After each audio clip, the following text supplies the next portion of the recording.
So it is a big question. Like, why didn't anyone just go out with a shovel and be like, here, it didn't happen. And again, I think it was mostly, at least as far as the people who were what you would call today the stakeholders in the cemetery, just out of fear, were just didn't want to come forward. And the other people who didn't have anyone buried there, but like Loring Macmillan was on the Historic Society with Edward Menden. Maybe he didn't want to challenge him. I don't know. That the fix was in. And, hindsight being 2020, even if, you didn't have to be as dramatic as digging up a body, you could just present a map.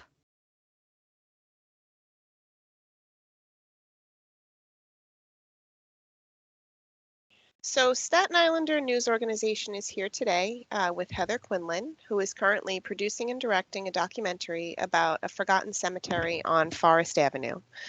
Heather Quinlan is an award-winning documentary filmmaker, writer, and podcaster with a passion for telling little-known stories, especially about the Big Apple. Her first feature-length film, If These Knishes Could Talk, The Story of the New York Accent, won the Manhattan Film Festival Spotlight Award and screened at the Library of Congress as well as film festivals across the country. It was featured in The New Yorker, The New York Times, WSJ, BBC, NPR, and HuffPost.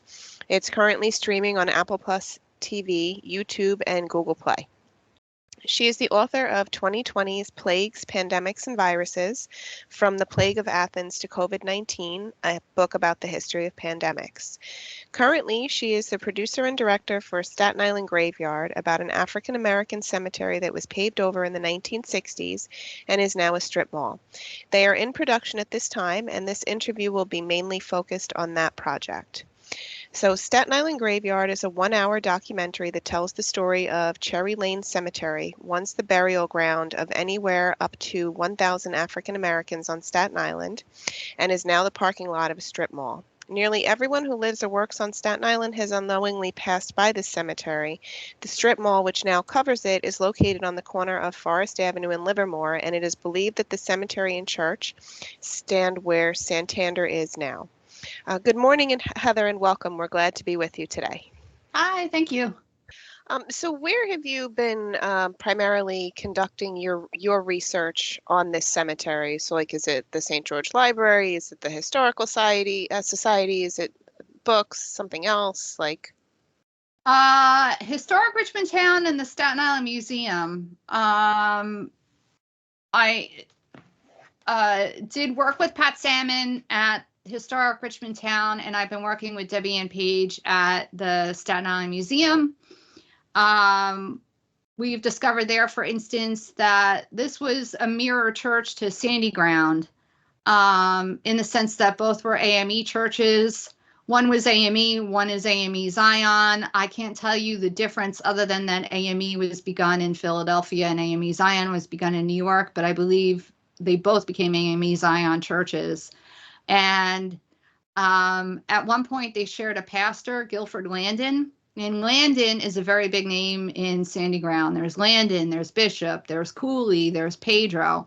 And Guilford Landon was a pastor who this Second Asbury AME church had shared with Sandy Ground. I guess they'd asked permission, can we borrow your pastor? Sandy Ground said yes, but they didn't go through the right ways to get that approved, and they should have gotten bishop approval, and they did not.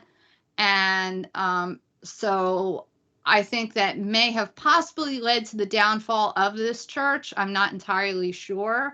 What did end up happening was the pastor was expelled from the AME Zion Church. He eventually moved to the AME Church and moved to the Delaware Conference.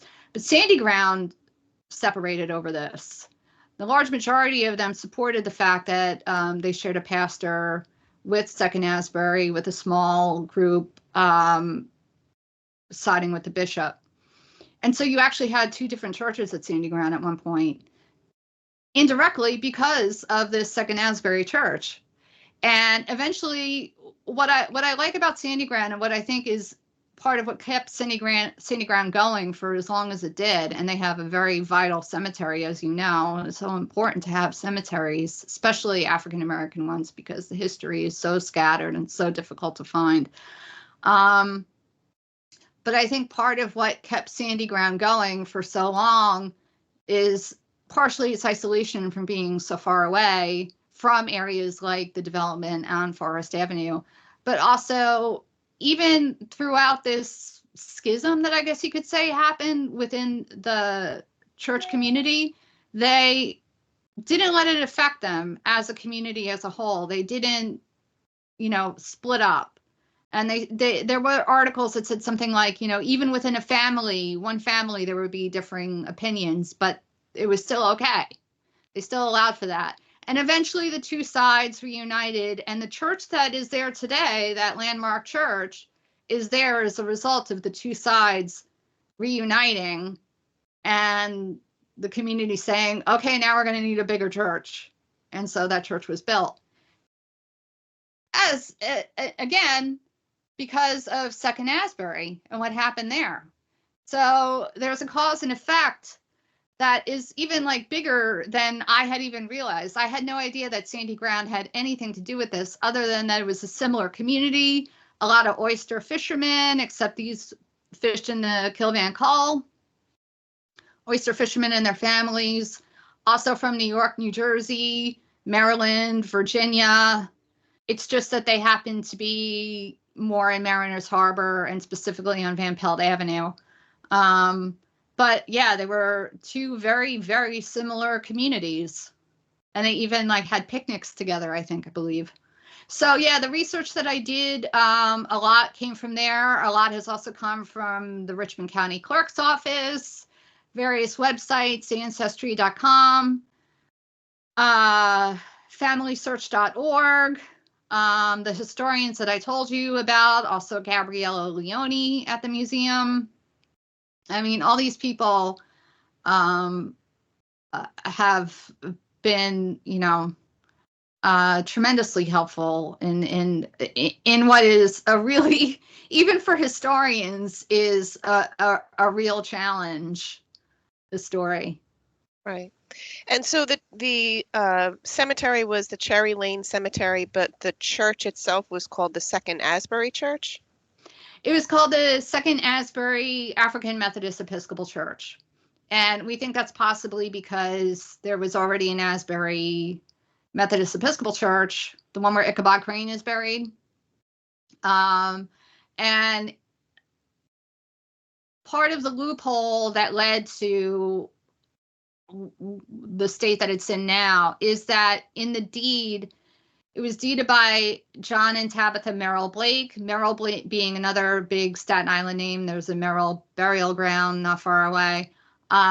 They were white Methodists who deeded this land to this congregation who wanted to have their own AME church. And so the intent was in the deed was for them to have a church. It was never specified that there would be a cemetery as well. But because burials were segregated, it made sense that as an extension of the church, people who worship there or their family members, or even, people, Benjamin Prine didn't worship at that church. Benjamin Prine, I don't think was particularly religious at all. His son, well, by the time Benjamin Prine died, the church was down, but his son, his funeral was at St. Philip's. But yeah, it was a logical extension to have a churchyard there as long as you were going to have a church with this property. So there was no official designation. It was also called the Old Slaves Burying Ground, the African Cemetery. That's how it's listed on a lot of maps. But we just call it Cherry Lane because it was on Cherry Lane. And I think that's how a lot of people refer to it. And of all the designations, it's the one I like the most, the one I go to the most. And also to say Second Asbury AME Church Cemetery is, takes a while. It's a mouthful. Right. So, what is your advice for Staten Islanders who are looking to learn more about their communities, and, historical things that have happened in their own communities? Oh gosh. Well, you know, first to have an open mind and to understand that, the idea that people were enslaved in Staten Island, it's not a personal, I don't take it personally that I'm a white person from Staten Island. And, but I have to recognize that this is part of its history and this is part of where I came from. And for better or for worse, my ancestors benefited from it. Even after slavery was outlawed, we were still getting tobacco, we were still getting cotton, we were still having people work for, minimal amounts of money, African Americans, within the infrastructure of Staten Island. We were still desecrating their cemeteries. So I think, there are newspapers.com. I mean, there are certain things that, are free and are available. And I highly, highly suggest everyone get a library card and, ask a librarian for guidance on books, because there are plenty of books, even about the smallest of niche things like Methodism on Staten Island, not even just the history of Staten Island. If you're interested, there's also The Black Man on Staten Island that was written by Richard Dickinson and Evelyn Morris King. And if you get a newspaper, a genealogy.net, I believe it is, account, it's not super cheap. It's like $20 a month, but they have advance archives going back to the 1800s. So, you'll certainly learn quite a bit about, I was able to find not only Benjamin Prine's obit there, but the obit for John Keyes, who was buried at Cherry Lane. He had hidden for a year in the dismal swamp of Virginia to escape enslavement and ended up in New York City. And he was going to go to Liberia, and someone said, "Don't go to Liberia, go to Staten Island." And he did. And he ended up buried in Cherry Lane. But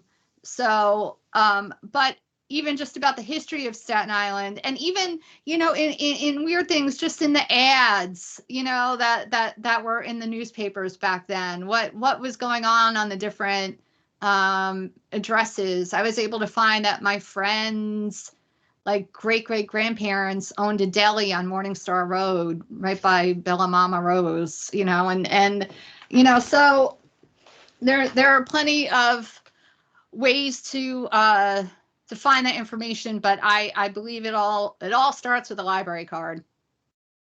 Right.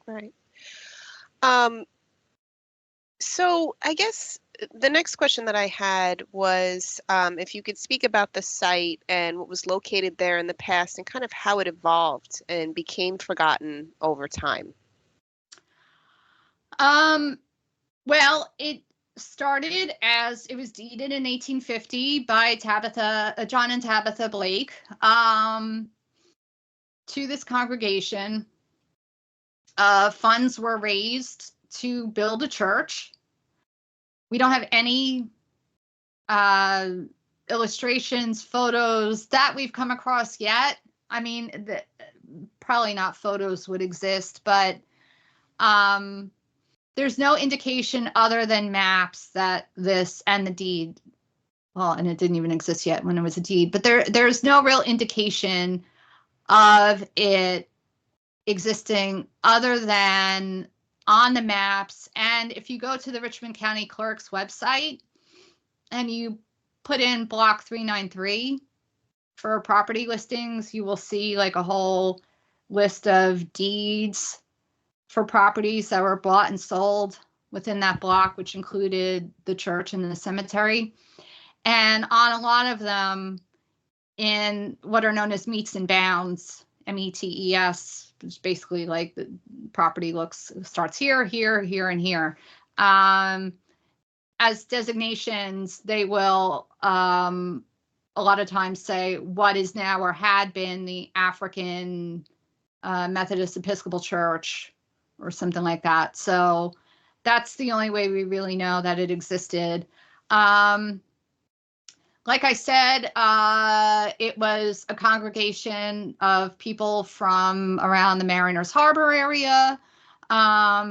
And for whatever reason, possibly because of this problem with the pastor, we're not entirely sure why, but it seems as though the attendance started to dwindle, and eventually the church was torn down. Now, according to William P. Davis, who wrote Homestead Graves and recorded a lot about the history of Staten Island, it was torn down by vandals during an election night.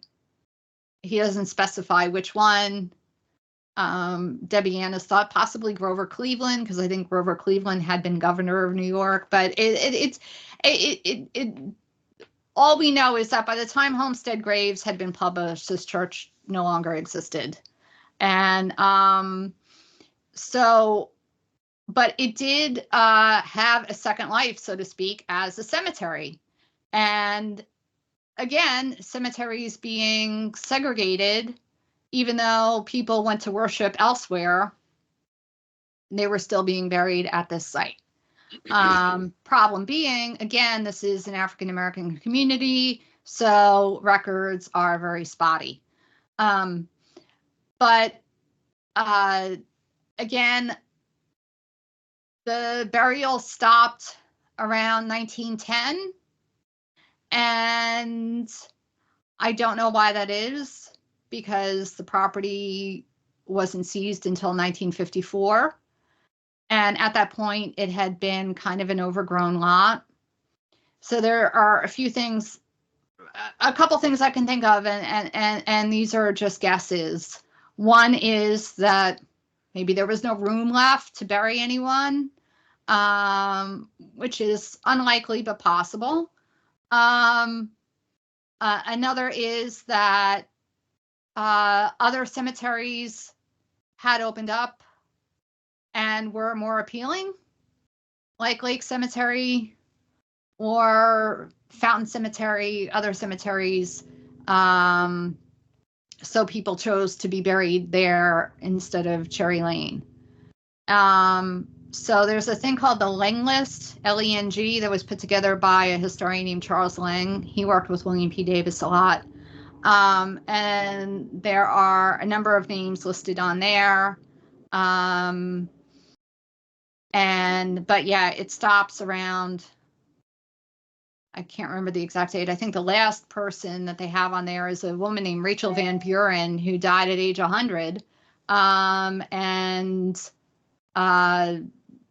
It's interesting. She was supposed to be buried at Lake Cemetery. It's on her death certificate, but it's crossed out and put Cherry Lane.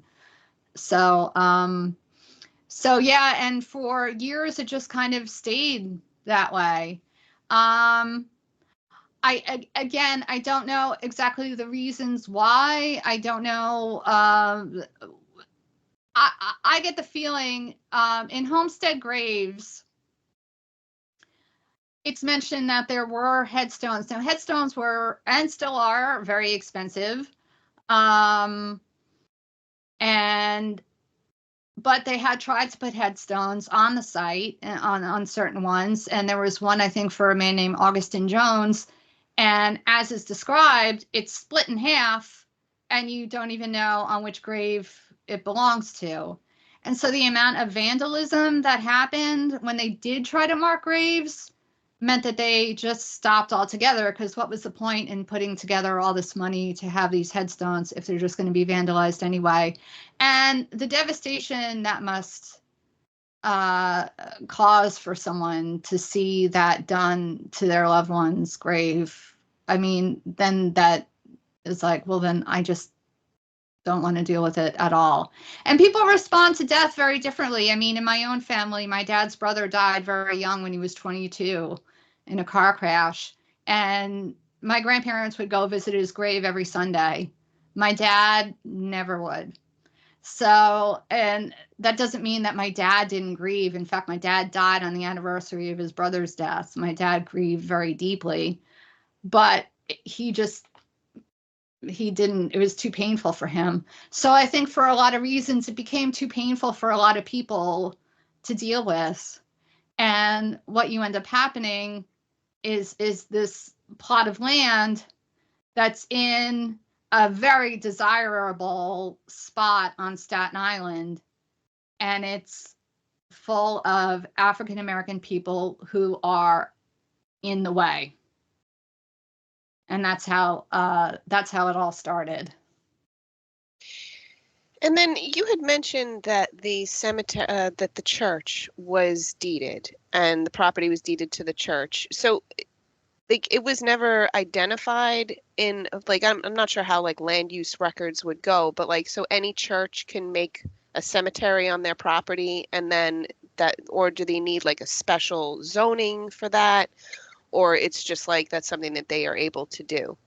I don't think zoning per se, as we know it, existed back then. I'm not quite sure of the laws pertaining to that. I think it was much more in Manhattan. It was much more strictly enforced because you had cholera and yellow fever outbreaks that were attributed to burials in Manhattan. These outbreaks happening in Manhattan. So that's when you started to see people starting to be buried out in what is called the cemetery belt in that Queens Brooklyn border that has, you know, all those cemeteries there. But so I think as a church, the problem being, yeah, back then, if you want to think of it as kind of like anything went as far as burials go, yes, you could, I guess, technically have people buried on your land. There weren't, you know, the laws that Staten Island was not a borough of New York City back then. It was, you know, its own city. It had its own set of rules. So I think you probably could, and it wasn't necessarily illegal. However, what happened was you do have to pay taxes on your property. And if it's legally a cemetery, cemeteries are tax exempt. And the problem was with this property is that I believe the board who oversaw the cemetery did end up kind of filing paperwork that designated it a cemetery, but I don't know if they were able to make it tax-free. And they also didn't know at that point, at least as early as the 1920s, when zoning was a thing, most definitely on Staten Island by then,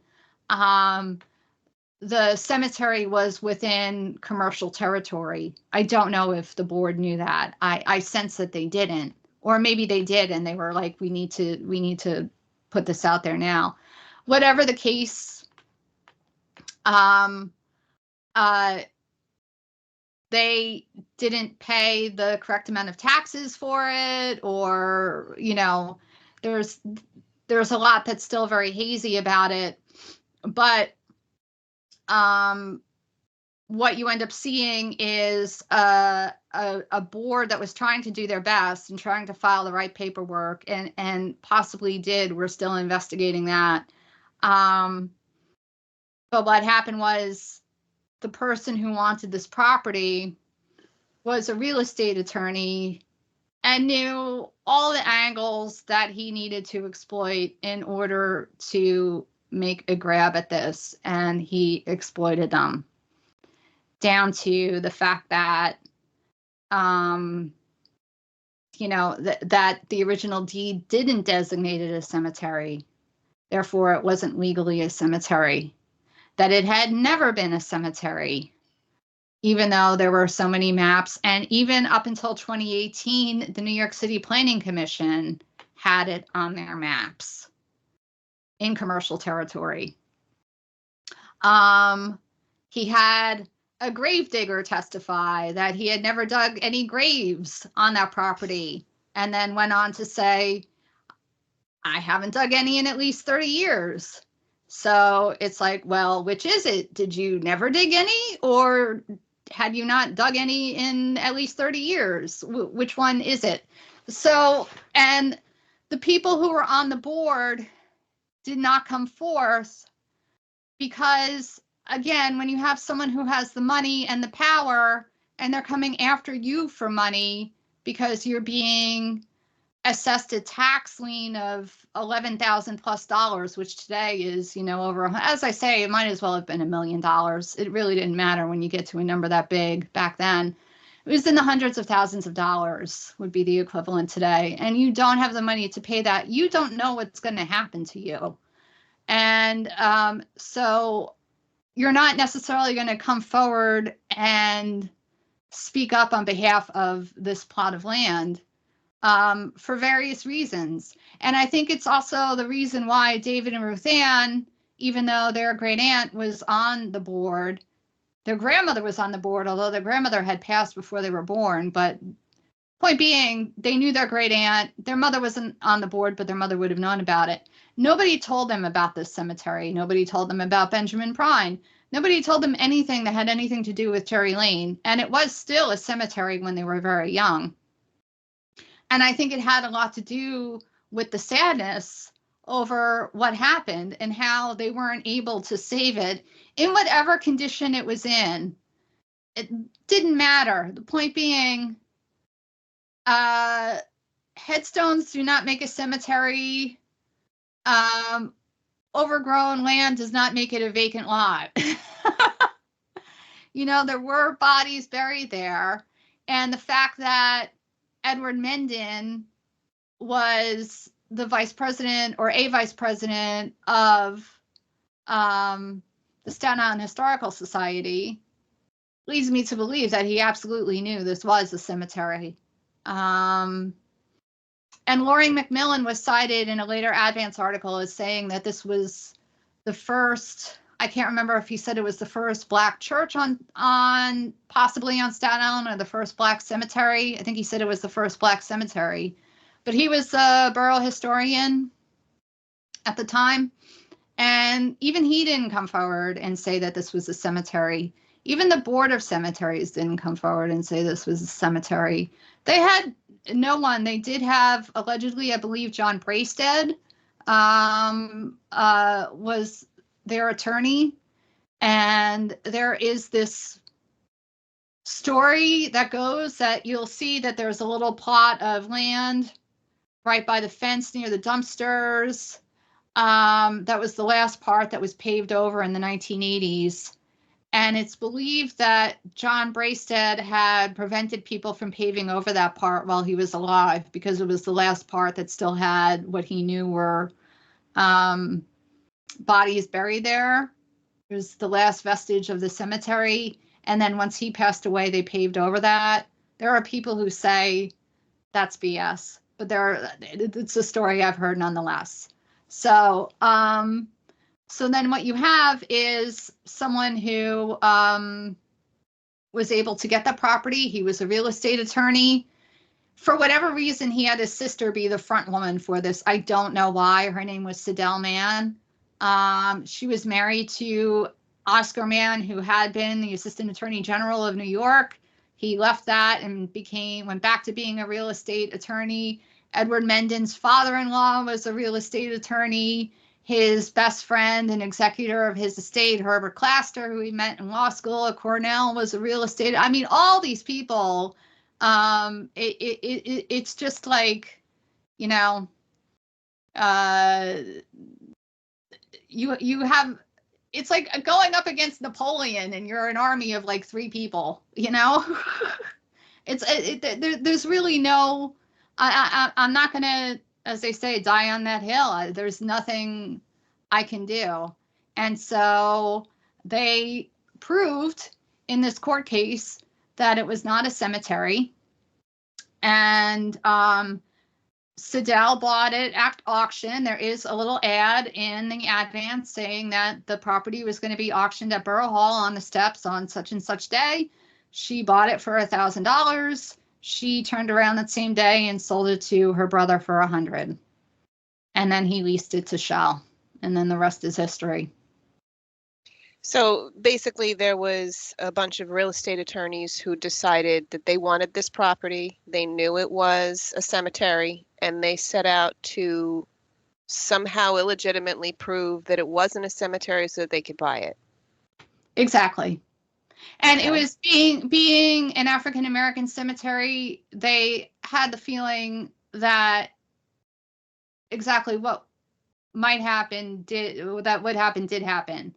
That people weren't going to speak up and fight for it because they knew they would lose.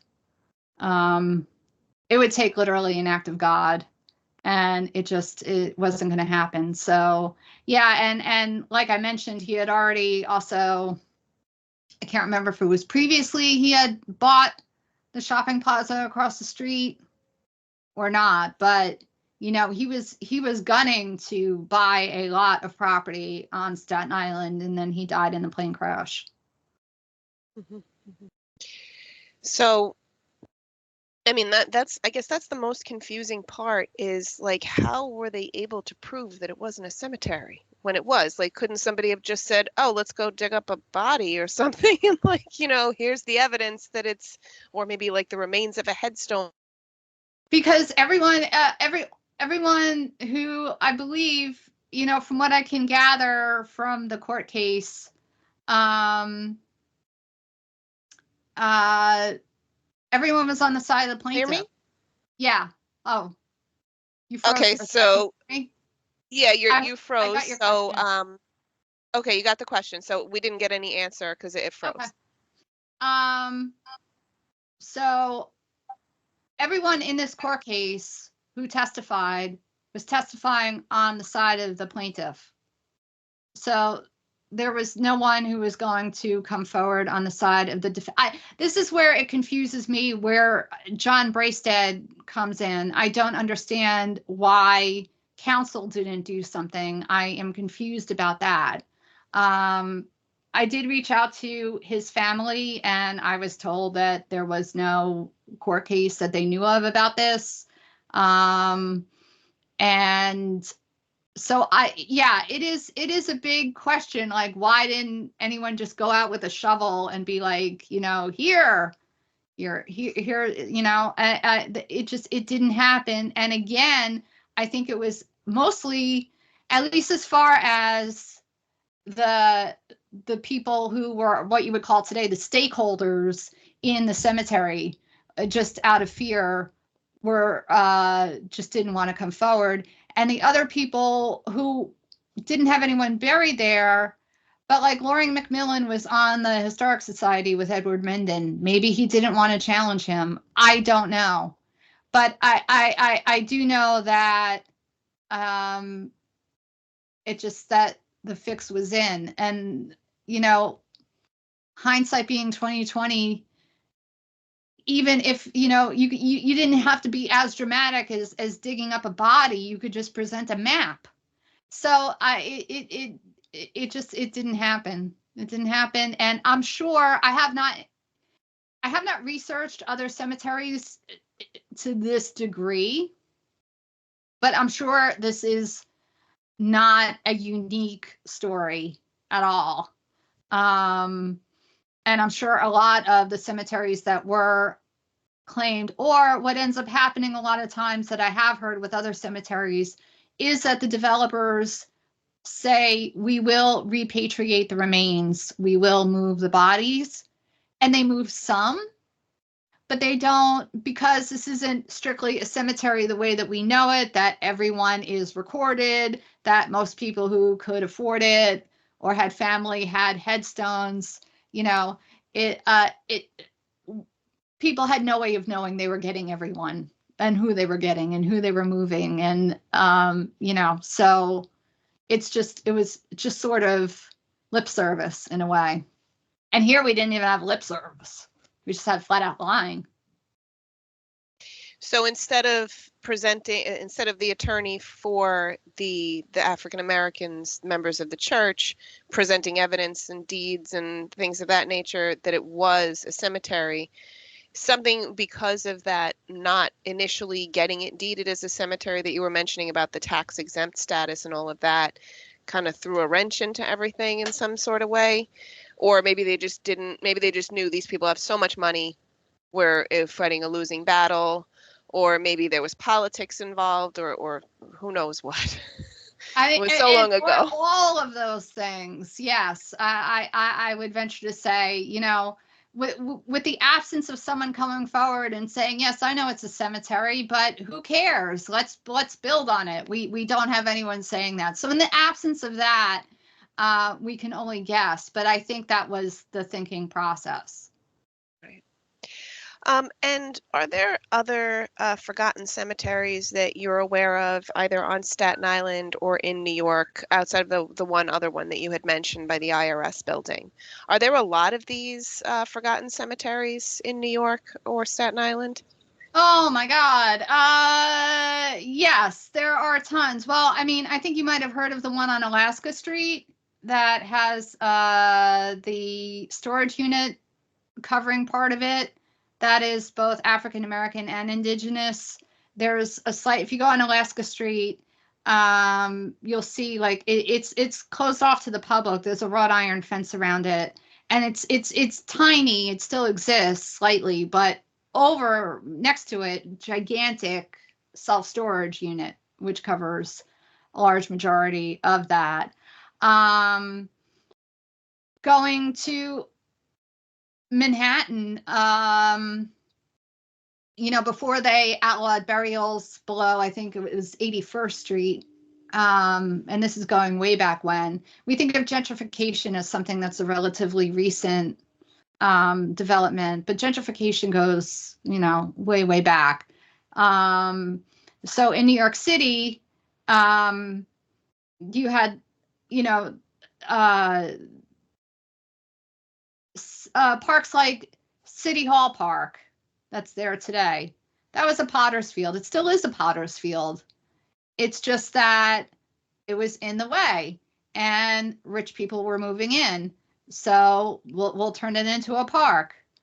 As, you know, the wealthy people moved uptown, Madison Square Park, Potter's Field, now a park, still has bodies buried under there.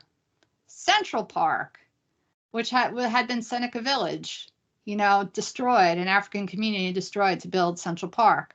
Bryant Park. And Washington Square Park was also a potter's field, also had hangings take place there. So yeah, all these places. And you know, the term potter's field is basically, you know, if you die and you don't have any next of kin, or no one can afford to bury you in a proper cemetery, you will be buried in a mass grave site, which is called a potter's field. And the one that exists today is on Hart Island off of Rikers Island. And so that's where people are buried today. There are, you know, a tremendous number of cemeteries that are being discovered. You know, there's one in Flatbush where there's the parking lot of a school that they're fighting to prevent it from being paved over. There's one in Inwood that is on maps again, but now has like an auto body shop over it. There is, I don't know if you heard about 10 or 12 years ago, the woman in the iron coffin, that story. There was, again, development happening in Elmhurst, and a body was found that was in such good condition that they thought she was a murder victim. And so the police came and they saw smallpox marks on her. So then it became a hazmat site, and they realized that this was a woman who had been buried in an iron coffin, which had preserved her for 100+ years. And she had died of smallpox then, and a backhoe must have broken the thing. And it was, you know, Victorians were very creepy and weird. And this was a coffin that was built by a man whose name escapes me. Oh, I wish I could think of his name. Oh, Fisk.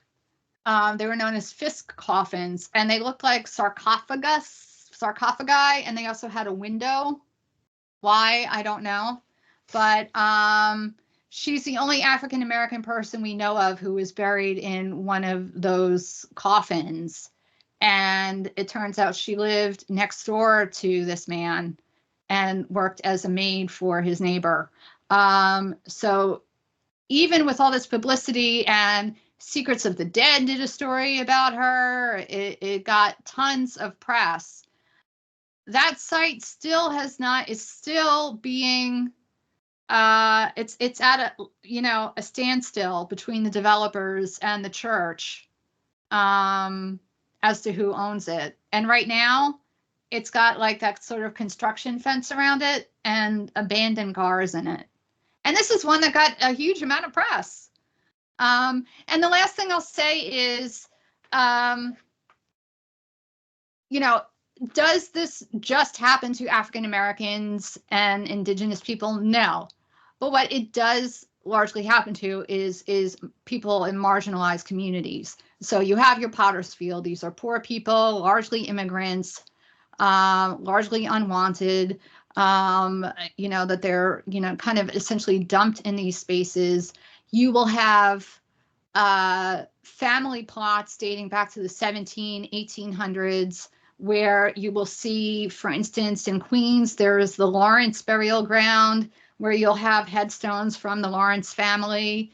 And then there's a big space, an empty space behind it. And that's usually where the people who they enslaved are buried. In this specific case, there is one headstone for someone that they named Lawrence Moccasin, who was a Native American who worked for them, who they must have loved because they built this headstone, or they had one built for him. But we don't know. So for a lot of these established family graves, family plots that are still in existence in New York City, you'll see sort of kind of these beat up, run down, sometimes sandstone headstones.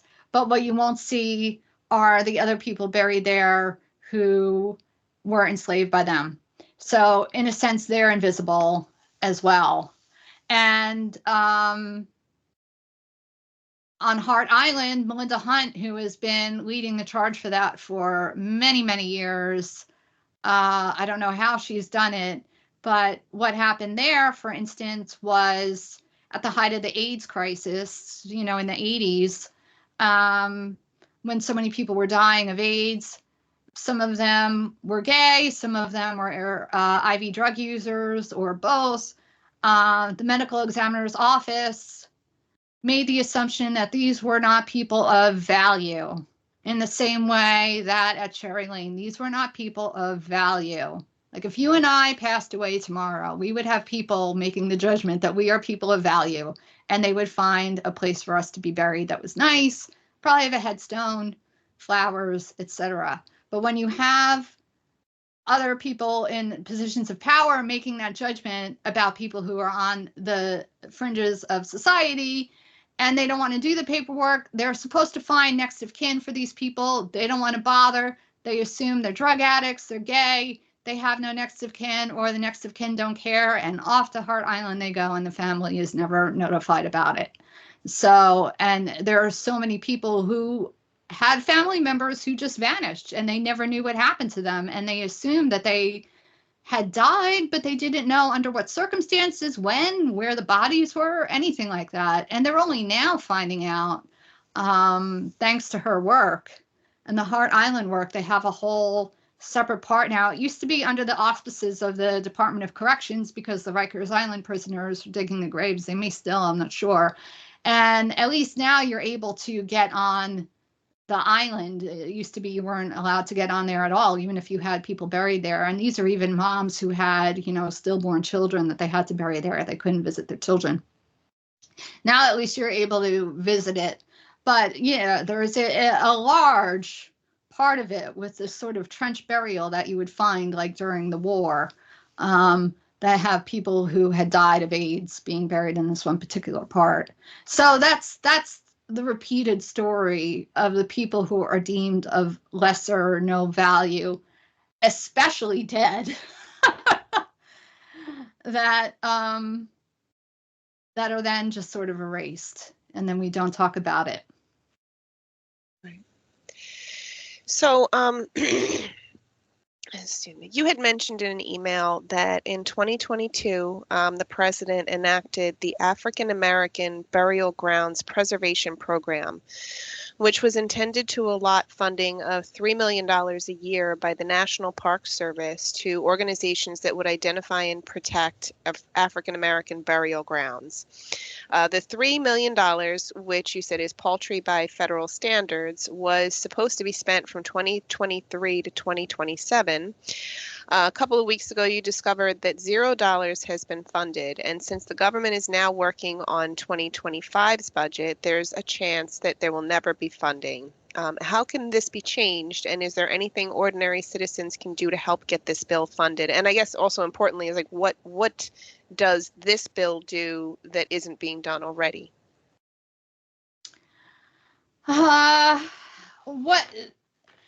What this bill would essentially do is be a first step in the federal government recognizing that there needs to be money put toward these burial grounds, that these are places of value, that these aren't just Black, and there is a separate one, the NAGPRA one. So I'll make the designation as it is in the law that these are, you know, yes, they're African American cemeteries, but they're American cemeteries too.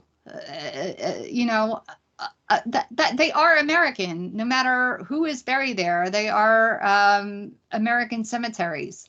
It just so happens that they are also African American cemeteries, and by that very designation, they end up not getting the same kind of funding. And you know, you take a place like Newark. There is a cemetery in a quote unquote nicer part of Newark that gets a tremendous amount of funding from people who have family buried there. I mean, I was there for some sort of meeting. I can't remember what it was, a council meeting or a cemetery board meeting, where they were getting $100,000 or so for a new fence. And there are other cemeteries where people, you know, they're in just disgusting disrepair, and again, no one wants to visit it because it's way too depressing, and so they start to fall apart. So what this bill would do is recognize that yes, these are American cemeteries, but they're ones that need help, particularly, as I mentioned, because the history of Black Americans is so badly recorded, and what cemeteries there are that either have headstones, don't have headstones, but at least have remains that we can possibly learn something from. I mean, part of the language is to research and protect. So my belief is that they would do, there is a way to do very minimal, what's the word, not informative, invasive work on the remains to try and identify, you know, if not find relatives or descendants, at least learn, you know, age, where they came from, the kind of things we learn when we do like Ancestry.com or 23andMe. What countries do we come from? That sort of thing, so that we can learn from that. I don't think there is much funding allocated for on a state and local level, and certainly individuals don't have the funding to have this sort of research done. So what is it that can be done? I mean, it's really hard to say. This has been a bill in name only, or a law in name only, I should say. The two sponsors, Alma Adams and Sherrod Brown, have made pleas to the Secretary of the Interior, Deb Haaland, about getting funding for this. I don't think there was ever any sort of committee set up within the National Park Service to say, okay, when we get this funding, how will we disseminate it? Will we, have people submit applications for grants for a cemetery in their town, like the one I mentioned in Ulster County? Would they, submit a grant to have someone try and, find out who some of the people who are buried there are? $3 million for the federal government? Hell yeah, that's paltry. That's like the tip on a bill in a restaurant. I mean, that is nothing. And yet we can't seem to find the funding for that, even when members of Congress are asking for it. And there's no one to really, again, advocate strongly. So that is why I'm trying to get the word out about that. I don't know how successful I'll be. I'll do my best, because I think this is, again, another reason why there is so much mistrust between the government and the African American community, because then here we go. Here's another step that, all right, well, it's only $3 million a year, but it's better than nothing. And then we find out that actually it is nothing, and it will continue to be nothing. And since it's only until 2027, I mean, do we then have to reintroduce another bill, I assume, to take it? And then does that one get funding? And the people who signed on to that, why are they not pushing it further? Why are they not advocating for it? So it's really hard to say what we can do when it comes to the federal government. Sometimes in the same way that the people at Cherry Lane are powerless, so are we, in a sense, other than just to get the word out about it, about how this is ridiculous that they can't come up with $3 million a year. I mean, you get, a ton of people in a neighborhood to put their charge cards together, and you'll come up with $3 million, and then we can go do it that way. But yeah, for the federal government to not be able to is just despicable. So, why do you believe that this story about the property at Cherry Lane being purchased and paved over hasn't really been told before? Like, why has it been ignored? Is it? I would say it's not, again, it's something that hasn't been told, but I have no concrete answer for that. Other than it was, a continuation of the sadness that has plagued this site for so long, and the belief that, it's paved over. The story's over. It's done. It's finished, right? It's finished. And so my purpose when I first started working on this film was, I was outraged that Santander Bank didn't have that plaque in there anymore. And little did I know that they would be a huge ally for us. But at the time, I was like, they're going to be the bad guys here, probably. They're a financial institution. They could be doing so much. And they actually reached out to us and were like, how can we help? And I was like, oh my God, you're a bank? And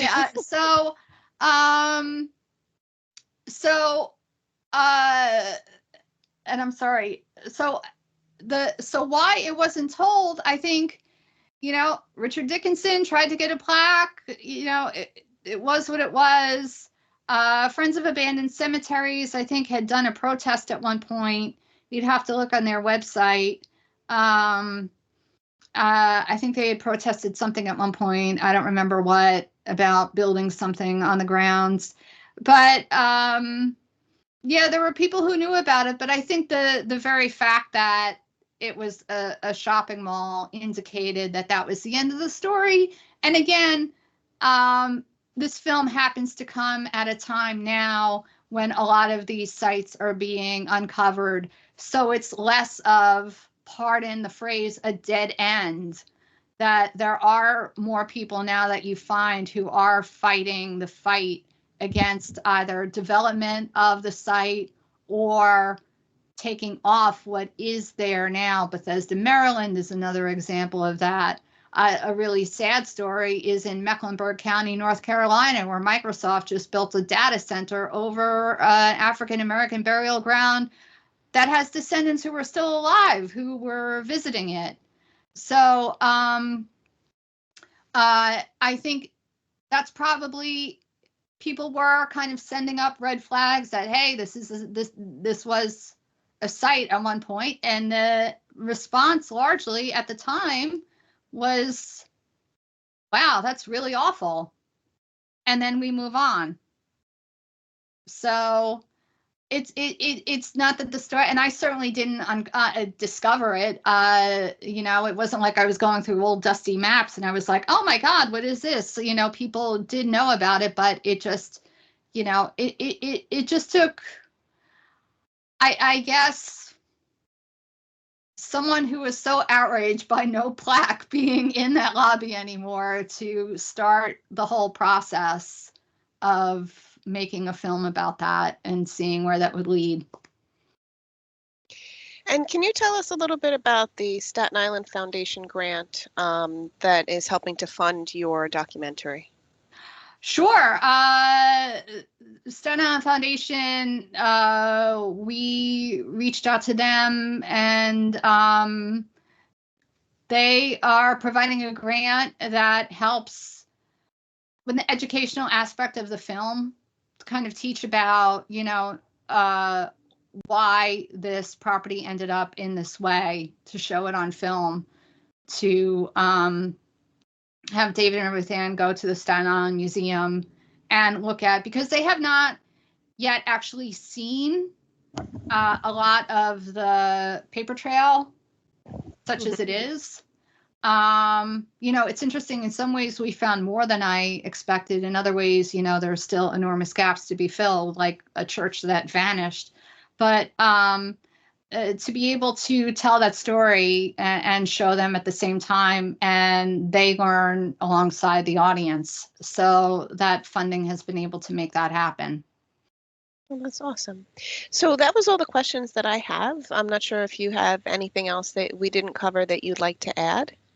Oh, no, you had wonderful questions. And, I'll just add that we are going to be holding a fundraiser at the Staten Island Museum, date to be determined, but I will let you know when that happens.